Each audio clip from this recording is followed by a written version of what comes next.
When there's no more hope is left in me, I can see what comes my way. Halo, Assalamualaikum warahmatullahi wabarakatuh. Selamat berjumpa lagi dengan saya, Anggono Raras, dalam channel Bisnis Kampus.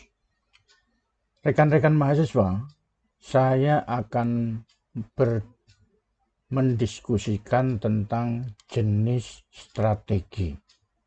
Jadi kalau kita tahu, kan kita masih ingat diskusi pada awal pertemuan ini, telah dibuat satu diagram blok manajemen strategi. Jenis strategi ini merupakan pertemuan yang keempat dalam manajemen strategi. Selanjutnya mari kita masuk ke materinya, yaitu kita lihat tentang level tanggung jawab dalam organisasi. Dalam level organisasi dibagi menjadi 3 level, yaitu level perusahaan, level divisi, dan level fungsi, di mana tanggung jawab mereka masing-masing ada presentasinya, bagiannya. Untuk perusahaan itu 75% tanggung jawab jangka panjang, 25% tanggung jawab tahunan. Sementara untuk level divisi 50% tanggung jawab jangka panjang, 50% tanggung jawab tahunan. Kemudian untuk level fungsi 25% tanggung jawab jangka panjang dan 75% tanggung jawab tahunan. Kalau kita gambarkan dalam bentuk diagram, maka gambarannya adalah seperti berikut. Untuk tanggung jawab jangka panjang yang warna hijau itu merupakan corporate level sebesar 75%. Corporate level itu maksudnya level perusahaan ya. Di sini yang hijau itu merupakan 3/4 daripada keseluruhan tanggung jawab perusahaan. Jadi pihak manajemen itu mempunyai tanggung jawab 75% dalam jangka panjang. Kemudian kita masuk ke level yang berikutnya, yaitu level divisi, di mana level divisi itu tanggung jawabnya adalah 5%. Jadi overlapping 25% terhadap tanggung jawab korporasi. Kemudian kita masuk ke yang berikutnya adalah di mana ada 25% tanggung jawab fungsional level atau level fungsi. Di sini terlihat bahwa sebetulnya tanggung jawab daripada divisi tadi sudah masuk oleh level perusahaan dan level fungsional. Jadi sebetulnya praktis level divisi ini tidak mempunyai tanggung jawab, karena tanggung jawabnya sudah dipegang oleh level puncak sama level fungsional. Kemudian kita lihat pada tanggung jawab tahunan. Tanggung jawab tahunan ini pada fungsional level itu besarnya adalah 75% atau 3/4 bagian daripada keseluruhan. Kemudian mari kita lihat yang tanggung jawabnya divisi. Tanggung jawabnya divisi itu 50% dari secara keseluruhan. Jadi artinya dia 25% sudah dipegang oleh fungsional. Kemudian kita masuk ke level korporasi. Level korporasi tadi memegang 25%. Jadi di sini terlihat bahwa sebetulnya tanpa divisi, level divisi ini, tanggung jawab perusahaan itu sudah tercover oleh fungsional dan corporate. Nah, itu. Baik, rekan-rekan mahasiswa, mari kita masuk ke level karakteristik tujuan. Jadi di dalam karakteristik tujuan itu ada yang disebut dengan kuantitatif. Kuantitatif di sini artinya bahwa tujuan dari suatu perusahaan itu harus dapat dihitung. Artinya ada hitungannya, untuk mencapai ke sana membutuhkan biaya berapa, tenaga atau sumber daya berapa, dan sebagainya.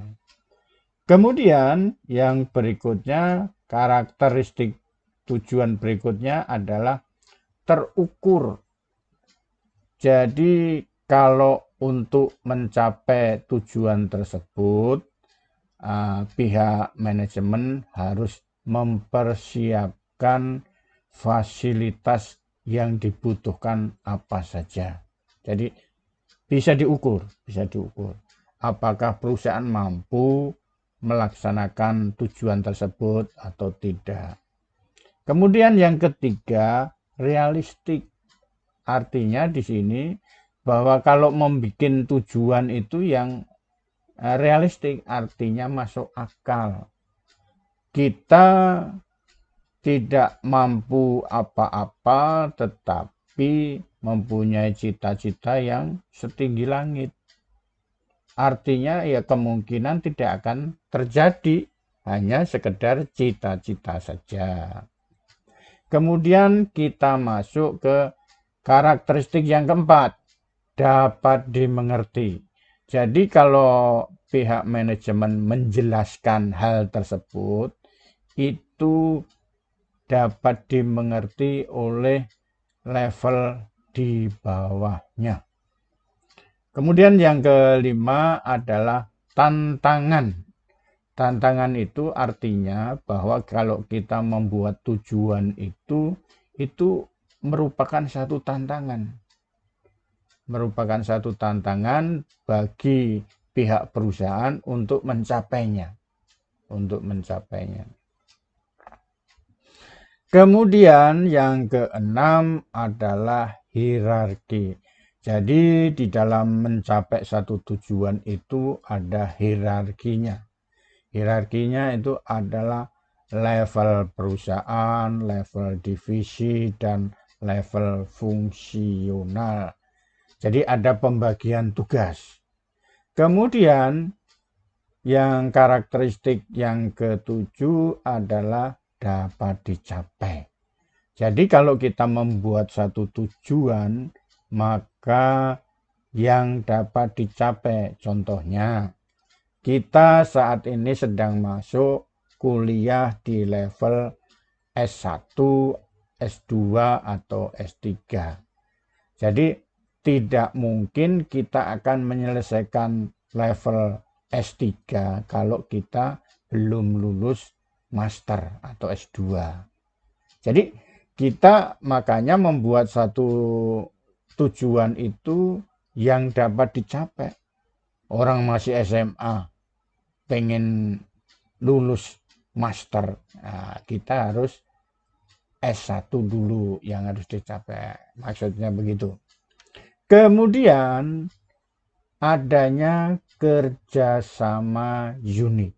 Jadi untuk mencapai tujuan perusahaan tadi diperlukan kerjasama antar unit yang ada di dalam perusahaan. Kemudian kita masuk ke manfaat tujuan yang jelas.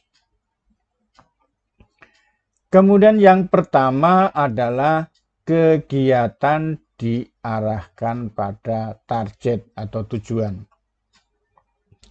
Jadi kalau kita seorang pimpinan pengen sukses di dalam mencapai tujuan tadi, harus mengadakan semua kegiatan diarahkan mencapai target.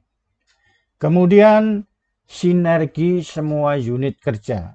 Jadi di sini antar unit kerja itu harus saling bekerja sama. Kemudian yang ketiga, membuat standar kerja untuk penilaian. Jadi pihak manajemen harus membuat satu SOP,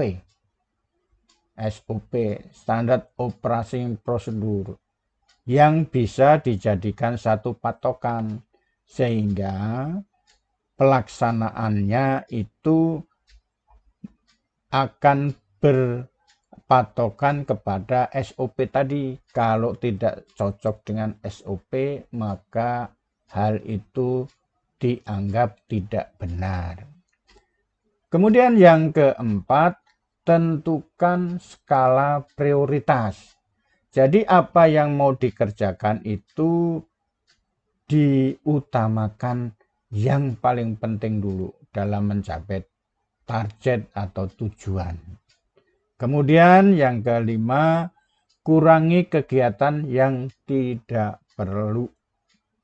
Jadi kurangi kegiatan yang tidak perlu. Jadi kalau selama ini banyak karyawan yang melaksanakan kegiatan keluar daerah, maka kurangi kegiatan tersebut bila memang tidak dibutuhkan.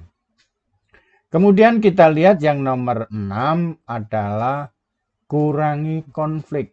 Jadi pihak manajemen perlu melakukan satu terobosan agar konflik yang tidak perlu itu jangan sampai terjadi.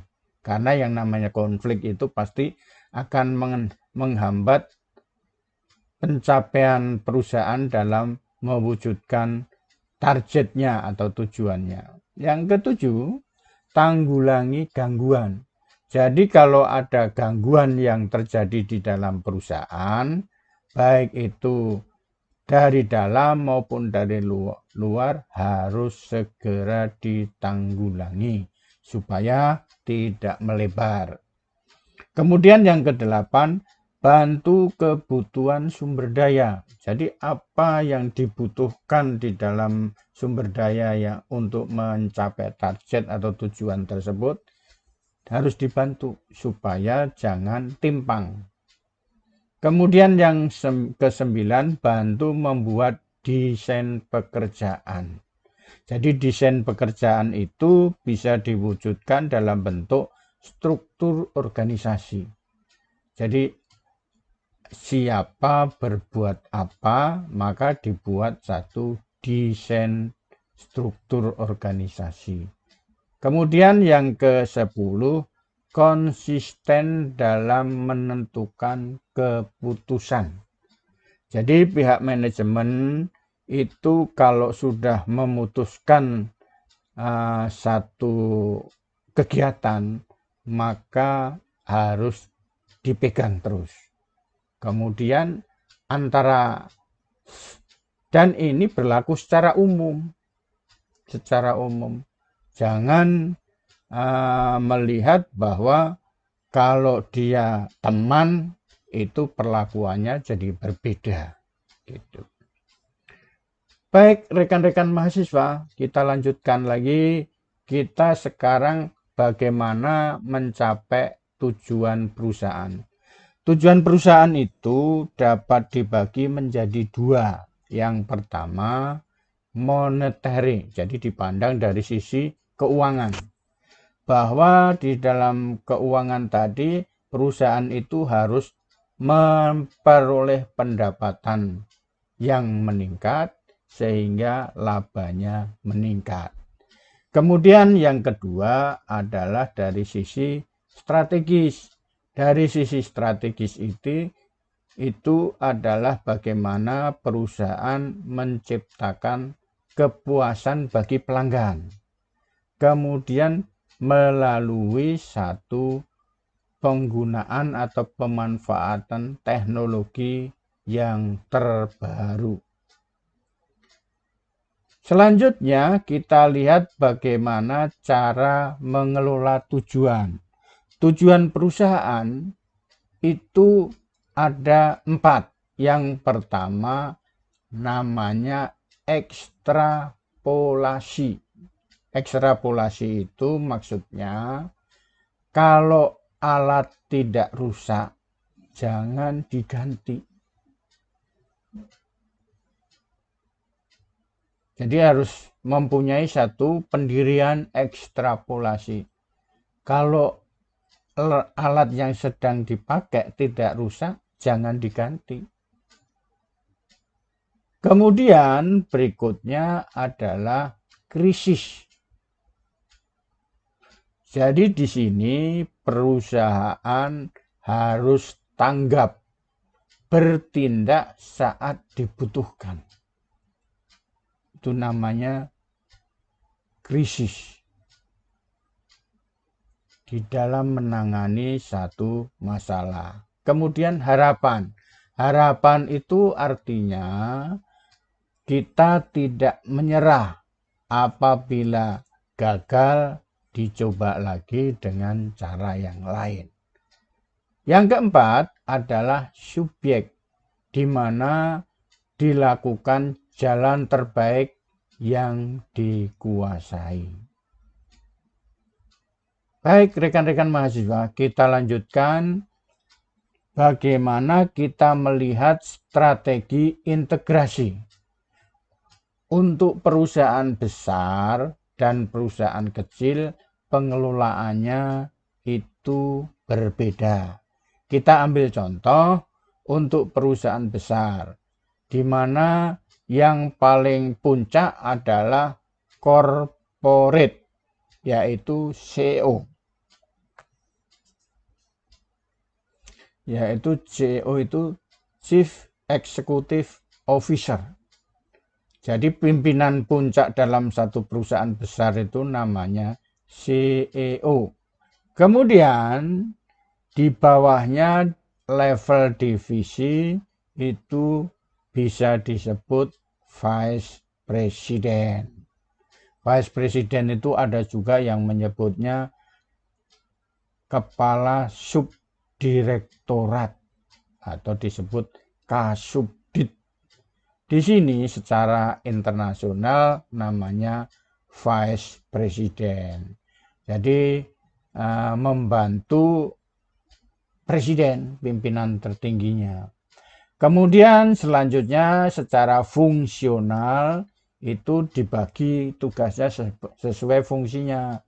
Ada marketing, ada keuangan, ada teknik, ada SDM, ada IT. Jadi sesuai dengan fungsi masing-masing.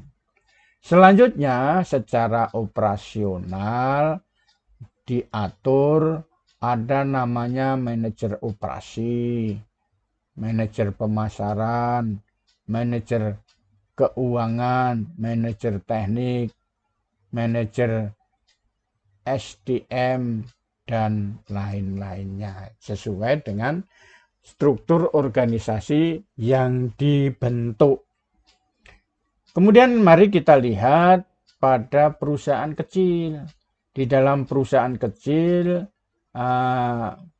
pimpinan puncaknya itu disebut direktur, atau di company itu disebut direktur.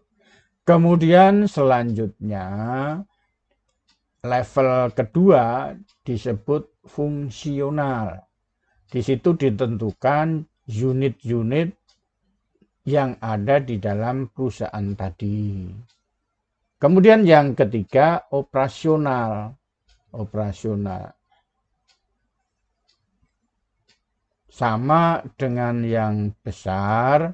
Jadi antara perusahaan besar dan perusahaan kecil itu perbedaannya di perusahaan kecil itu tidak ada level divisi.